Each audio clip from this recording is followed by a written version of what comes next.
ನಮಸ್ತೆ friends, welcome back to our YouTube channel. ನಾನು Usha Santosh.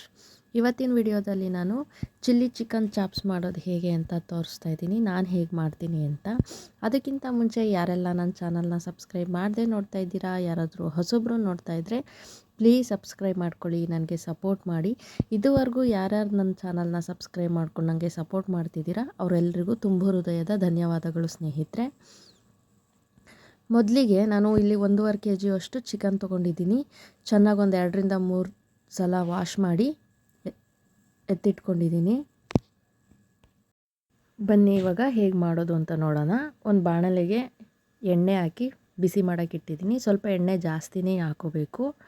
2ರಿಂದ 3 spoon ಶುಂಠಿ ಬೆಳ್ಳುಳ್ಳಿ ಪೇಸ್ಟ್ ತೊಗೊಂಡು ಚೆನ್ನಾಗಿ ಫ್ರೈ ಮಾಡ್ಕೊತೀನಿ. ಹಸಿ ವಾಸನೆ ಹೋಗೋವರೆಗೂ ಫ್ರೈ ಮಾಡ್ತಾನೆ ಇರ್ತೀನಿ.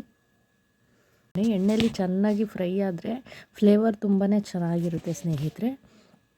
ಇವಾಗ ನೋಡಿ ಸ್ವಲ್ಪ ಕಲರ್ ಚೇಂಜ್ ಆಗಿದೆ. ಇವಾಗ ನಾನು ಅರಿಶಿನ ಪುಡಿನ ಹಾಕೋತಾ ಇದ್ದೀನಿ.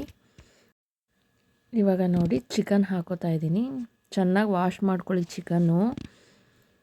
ಆಮೇಲೆ ಇವಾಗ ಚಿಕನ್ ಎಲ್ಲ ಹಾಕಿ ಚೆನ್ನಾಗಿ ಶುಂಠಿ ಬೆಳ್ಳುಳ್ಳಿ ಪೇಸ್ಟು ಚಿಕನ್ಗೆಲ್ಲ ಸ್ಪ್ರೆಡ್ ಆಗೋ ರೀತಿ ಫ್ರೈ ಮಾಡ್ಕೊಳ್ಳಿ. ಇದು 1/4 ಭಾಗದಷ್ಟು ಎಣ್ಣೆನಲ್ಲೇ ಫ್ರೈ ಆಗಬೇಕು. ಇವಾಗ ನೋಡಿ ರುಚಿಗೆ ತಕ್ಕಷ್ಟು ಉಪ್ಪನ್ನ ಹಾಕೋತಾ ಇದ್ದೀನಿ. ಇವಾಗ ಚೆನ್ನಾಗಿ ಮಿಕ್ಸ್ ಮಾಡ್ಕೊಳ್ಳಿ. ಇದು ಚೆನ್ನಾಗಿ ಒಂದು ಅರ್ಧ ಮುಕ್ಕಾಲು ಬೇಯೋವರೆಗೂ ನೋಡಿ. ಇವಾಗ ಬೇಯ್ತಾ ಇದೆ, ನೀವು ನೋಡ್ತಿರ್ಬೋದು ನೀರು ಬಿಟ್ಟಿದೆ. ಸ್ವಲ್ಪ ನೀರು ಇಂಗುತ್ತೆ, ಅಲ್ಲಿವರೆಗೂ ನೀವು ಬೇಯಿಸ್ಕೊಳ್ಳೇಬೇಕು. ಇವಾಗ ನೋಡಿ ಮಸಾಲಾಗೆ ಏನೇನು ಬೇಕಂತ ನೋಡೋಣ. ನಾನಿಲ್ಲಿ ಅರ್ಧ ಹೋಳು ಕಾಯಿ ತೊಗೊಂಡಿದ್ದೀನಿ, ಕೊತ್ತಂಬರಿ ಸೊಪ್ಪು, ಪುದೀನ ಸೊಪ್ಪು, ಹಸಿರು ಮೆಣಸಿನ್ಕಾಯಿ ಮತ್ತು ಮೆಣಸು ತೊಗೊಂಡಿದ್ದೀನಿ. ಇಷ್ಟೂ ನುಣ್ಣಗೆ ರುಬ್ಕೊಂಬರೋಣ. ಇವಾಗ ನೋಡಿ ಚೆನ್ನಾಗಿ ನುಣ್ಣಗೆ ರುಬ್ಬಿದ್ದೀನಿ. ಈ ಕಡೆ ಚಿಕನ್ ನೀರು ಕೂಡ ಎಲ್ಲ ಇಂಗ್ಕೊಂಡಿದೆ. ಆವಾಗಲೇ ಎಷ್ಟೊಂದು ನೀರು ಬಿಟ್ಟಿತ್ತು, ಇವಾಗ ನೋಡಿ ಎಷ್ಟು ನೀರು ಇಂಗೋಗಿದೆ. ಇವಾಗ ನಾವು ರುಬ್ಬಿಟ್ಕೊಂಡಿರೋಂಥ ಮಿಶ್ರಣವನ್ನು ಇದಕ್ಕೆ ಆ್ಯಡ್ ಮಾಡಿ ಚೆನ್ನಾಗಿ ಮಿಕ್ಸ್ ಮಾಡಿ. ತಳ ಹಿಡಿಯೋ ಚಾನ್ಸಸ್ ಇರುತ್ತೆ ಕಾಯಿ ಹಾಕಿರೋದ್ರಿಂದ. ಮಿಕ್ಸ್ ಮಾಡ್ತಾಯಿರಿ ಆವಾಗವಾಗ. ಚೆನ್ನಾಗಿ ಕುದಿಸ್ಕೊಳ್ಳಿ. ಇದನ್ನು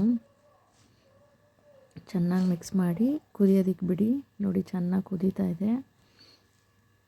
ಇದು ಗ್ರೇವಿ ಥರ ಬೇಕಾದರೂ ಮಾಡ್ಕೋಬೋದು, ಇಲ್ಲ ಫುಲ್ಲು ಡ್ರೈ ಕೂಡ ಮಾಡ್ಕೋಬೋದು.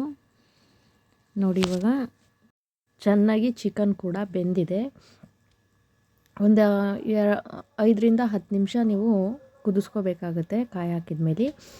ಇವಾಗ ನೋಡಿ ಚೆನ್ನಾಗಿ ಆಗಿದೆ. ಇವಾಗ ನಾನು ಸ್ಟವ್ ಆಫ್ ಮಾಡಿಕೊಂಡು ಪ್ಲೇಟ್ಗೆ ಸರ್ವ್ ಮಾಡ್ಕೊಂಬಂದಿದ್ದೀನಿ.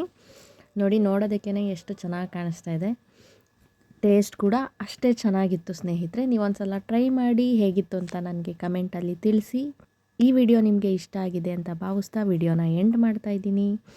ವಿಡಿಯೋ ಇಷ್ಟ ಆಗಿದ್ದರೆ ಲೈಕ್ ಮಾಡಿ, ಕಮೆಂಟ್ ಮಾಡಿ, ಸಬ್ಸ್ಕ್ರೈಬ್ ಮಾಡ್ಕೊಳ್ಳೋದನ್ನ ಮಾತ್ರ ಮರಿಬೇಡಿ ಸ್ನೇಹಿತರೆ. ಧನ್ಯವಾದಗಳು. ಜೈ ಕರ್ನಾಟಕ.